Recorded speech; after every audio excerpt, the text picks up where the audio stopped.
Olá a todos! Hoje vamos resumir o livro Hábitos Atômicos de James Clear. Acompanhem-me. Deixe-me perguntar, que tipo de mudanças positivas vocês querem fazer em suas vidas? Talvez queiram comer de forma mais saudável, ler mais livros, aprender outro idioma ou tocar saxofone. Qualquer mudança que queiram fazer, é mais fácil falar do que fazer. Dizer que vai comer mais saladas não significa que você realmente fará isso. Ou dizer que vai ler mais livros não significa que você pegará um livro de Dostoiévski e começará a ler. Neste resumo, vamos descobrir quais são as chaves para fazer grandes mudanças na sua vida, sem precisar mudar seu comportamento da noite para o dia ou reinventar quem você é.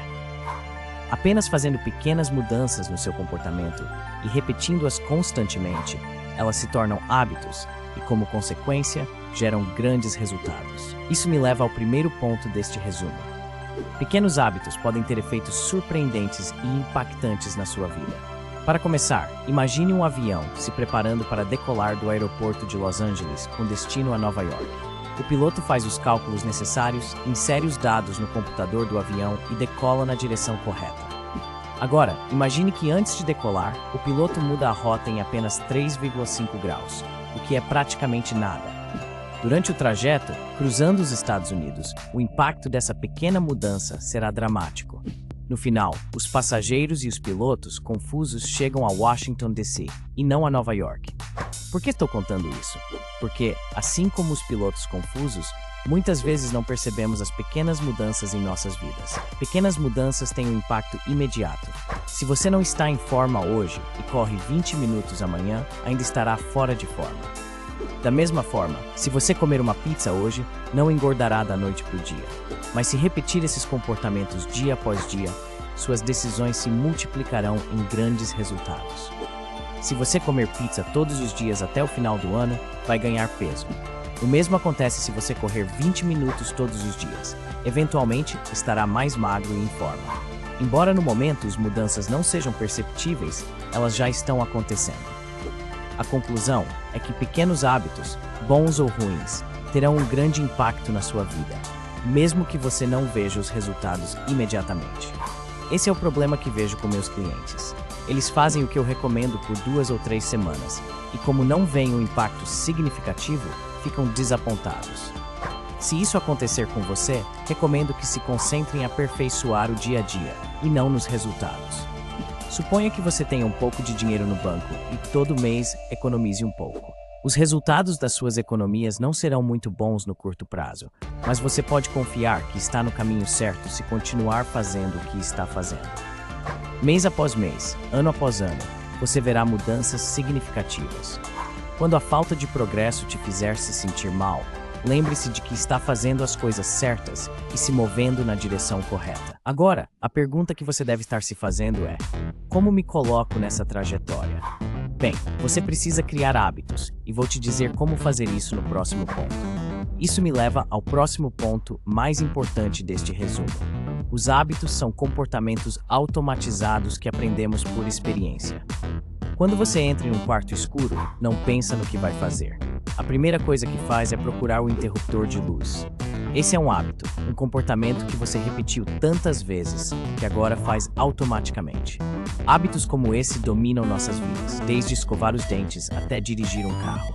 Eles são extremamente poderosos. Como eles se formam? No século XIX, um psicólogo chamado Edward Thorndike tentou responder essa pergunta. Ele colocou gatinhos em uma caixa preta e mediu o tempo que levavam para escapar. No início, os gatinhos estavam desesperados para encontrar a saída, arranhando as esquinas e farejando as paredes. Eventualmente, eles encontraram uma alavanca que, quando pressionada, abria a porta e permitia que escapassem. Thorndike repetiu o experimento várias vezes e descobriu que, após 20 ou 30 tentativas, os gatos escapavam em cerca de 6 segundos. Em outras palavras, o processo de escapar da caixa se tornou um hábito. Com esse experimento, Thorndike descobriu algo importante. Comportamentos que trazem satisfação tendem a se repetir até se tornarem automáticos. Desde então, aprendemos muito mais sobre hábitos e agora sabemos que eles são compostos por 4 elementos importantes. 1. A gatilho. 2. O desejo. 3. A resposta. E 4. A recompensa. Primeiro, há um gatilho que te motiva a agir. Por exemplo, entrar em um quarto escuro é a sinalização de que você precisa fazer algo para enxergar. Depois vem o desejo de mudar seu estado atual, como sair da escuridão para a luz. Em seguida, vem a resposta ou ação, que é acionar o interruptor. O último passo é a recompensa, que é a sensação de alívio e satisfação de poder ver ao seu redor. Todos os hábitos seguem esse processo. Se você está acostumado a tomar café de manhã, acordar é a sinalização. O desejo é se sentir alerta, a resposta é preparar o café, e a recompensa é se sentir acordado e pronto para enfrentar o dia. Agora que sabemos como os hábitos funcionam, vamos ver como desenvolver bons hábitos que possam mudar nossas vidas. Isso me leva ao próximo ponto mais importante deste resumo. Construir novos hábitos requer sinalizações concretas e um plano de ação. No ponto anterior, entendemos como os hábitos são criados. Agora vamos revisar brevemente como isso funciona. Lembre-se de que os hábitos consistem em 4 coisas: a sinalização, que te indica que precisa agir; o desejo de algo que você quer alcançar; a resposta, a ação do hábito em si; e a recompensa, a sensação positiva e satisfatória de completar o hábito. Uma vez que você sabe como isso funciona, pode começar a hackear a formação de hábitos para que os hábitos produtivos sejam permanentes e não apenas passageiros. Suponha que você queira aprender a tocar guitarra, mas tem dificuldade em praticar diariamente. Agora que você sabe o segredo de construir um hábito, pode usá-lo a seu favor. Nesse caso, você quer que a sinalização seja impossível de ignorar. Então, em vez de deixar a guitarra em um canto ou em um estojo, deixa no meio do quarto, onde você não possa esquecê-la. Tornar a sinalização visível e inegável tornará mais fácil transformar seu desejo de praticar em um hábito. Além disso, você pode usar o que é chamado de intenção de implementação. Quando se trata de bons hábitos, muitos de nós somos vagos com nossas intenções.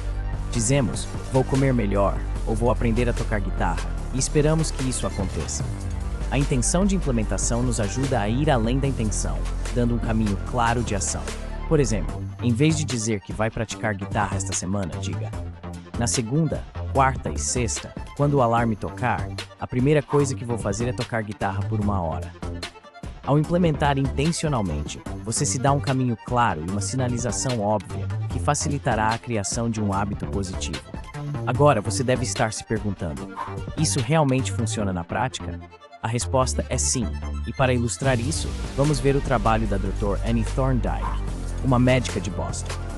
Ela queria ajudar seus pacientes a melhorar seus hábitos alimentares, mas sabia que tomar uma decisão consciente de comer de forma mais saudável pode ser difícil. Então, ela e seus colegas fizeram um experimento. Substituíram os refrigerantes ao lado do caixa do hospital por garrafas de água e colocaram cestas de água em vários pontos da cafeteria. Nos 3 meses seguintes, o consumo de refrigerante caiu 11% e as vendas de água aumentaram 25%. Simplesmente ao criar mais sinalizações para que as pessoas escolhessem água, a Dr. Thorndike e sua equipe conseguiram que as pessoas tomassem decisões mais saudáveis sem forçá-las a fazer uma escolha consciente. Isso mostra que ao alterar seu ambiente, você pode começar a criar novos hábitos. Isso me leva ao próximo ponto mais importante deste resumo. Os humanos são motivados pela antecipação da recompensa. Portanto, criar hábitos atraentes ajudará a mantê-los.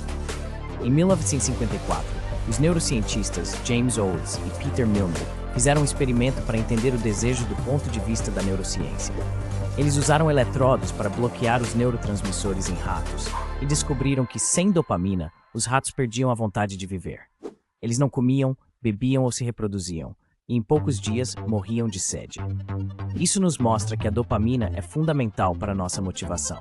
Quando fazemos algo que beneficia nossa sobrevivência, como comer ou beber, liberamos dopamina, o que nos faz sentir bem e nos motiva a repetir esses comportamentos. A antecipação de algo prazeroso também é suficiente para liberar dopamina, e podemos usar isso a nosso favor ao criar novos hábitos. Por exemplo, se você gosta de assistir Netflix, mas quer se exercitar mais, pode conectar essas duas atividades. Um estudante de engenharia chamado Ronald fez exatamente isso. Ele instalou seu laptop em uma bicicleta ergométrica e criou um programa que só permitia assistir Netflix se ele pedalasse a uma certa velocidade. Ao conectar uma atividade que ele gostava com o exercício, ele transformou algo desagradável em algo prazeroso. Isso me leva ao próximo ponto mais importante deste resumo. Criar hábitos que sejam imediatamente prazerosos é essencial para mudar seu comportamento. Estamos nos aproximando do final deste resumo, mas antes precisamos falar da última regra para melhorar nossas vidas. Para isso, vamos contar uma breve história. Nos anos 90, o pesquisador de saúde pública Stephen Luby trabalhou em um bairro em Karachi, Paquistão, e conseguiu reduzir a diarreia em crianças em 52%, os casos de pneumonia em 48% e as infecções de pele em 35%. O segredo? Sabão. Luby sabia que lavar as mãos e a higiene básica eram essenciais para reduzir doenças, mas os moradores não haviam transformado esse conhecimento em um hábito. Tudo mudou quando ele começou a distribuir sabão premium gratuitamente. De repente, lavar as mãos se tornou uma experiência prazerosa e todos começaram a fazê-lo. A história de Luby ilustra a regra mais importante sobre mudança de comportamento. Os hábitos devem ser prazerosos. Fazer um bom comportamento ser prazeroso pode ser difícil, mas é essencial. Nosso cérebro evoluiu para buscar recompensas imediatas. Então, se quisermos criar hábitos que tragam benefícios a longo prazo, precisamos adicionar uma gratificação instantânea. Por exemplo, se você quer economizar dinheiro para uma viagem à Europa, pode transferir R$50 para uma conta de poupança toda vez que deixar de comer em um restaurante. Ver o dinheiro acumular na conta cria uma gratificação instantânea que ajuda a manter o hábito. Isso me leva ao último ponto mais importante deste resumo. Crie um sistema para manter seus hábitos sob controle, usando rastreadores e contratos. Já aprendemos como criar bons hábitos, mas, independentemente de quão prazerosos sejam, podemos falhar em mantê-los. Então, como podemos mantê-los a longo prazo? Uma forma é rastreá-los. Ao longo da história, muitas pessoas tiveram sucesso ao registrar seus hábitos. Benjamin Franklin, por exemplo, mantinha um caderno onde anotava seu progresso em 13 virtudes pessoais. Você pode seguir o método de Franklin usando um calendário ou caderno para marcar seus hábitos diários. Rastrear seus hábitos é prazeroso e a antecipação de marcar cada dia é motivadora. Outra técnica é criar contratos com consequências se você não cumprir o que prometeu. Brian Harris, um empreendedor de Nashville, fez um contrato com ele mesmo, sua esposa e seu personal trainer, comprometendo-se a perder 200 libras. Ele estabeleceu sanções se não segue suas metas, como pagar $100 ao treinador se não registrasse suas refeições diárias. Essa estratégia funcionou porque incluía o medo de perder dinheiro e a vergonha de decepcionar as pessoas que acreditavam nele. Nós, humanos, somos animais sociais, e a opinião dos outros pode ser um grande motivador. Então, por que não criar um contrato para seus hábitos? Mesmo que não seja tão detalhado quanto o de Brian, um acordo com um amigo ou familiar pode ajudar a manter seus hábitos. E como aprendemos neste resumo, hábitos positivos, mesmo que pequenos, são a semente para grandes conquistas. Este foi o resumo de Hábitos Atômicos por James Clear. Se você gostou deste vídeo e quer ver mais conteúdos como este, não se esqueça de curtir, compartilhar e se inscrever no nosso canal. Muito obrigado por assistir.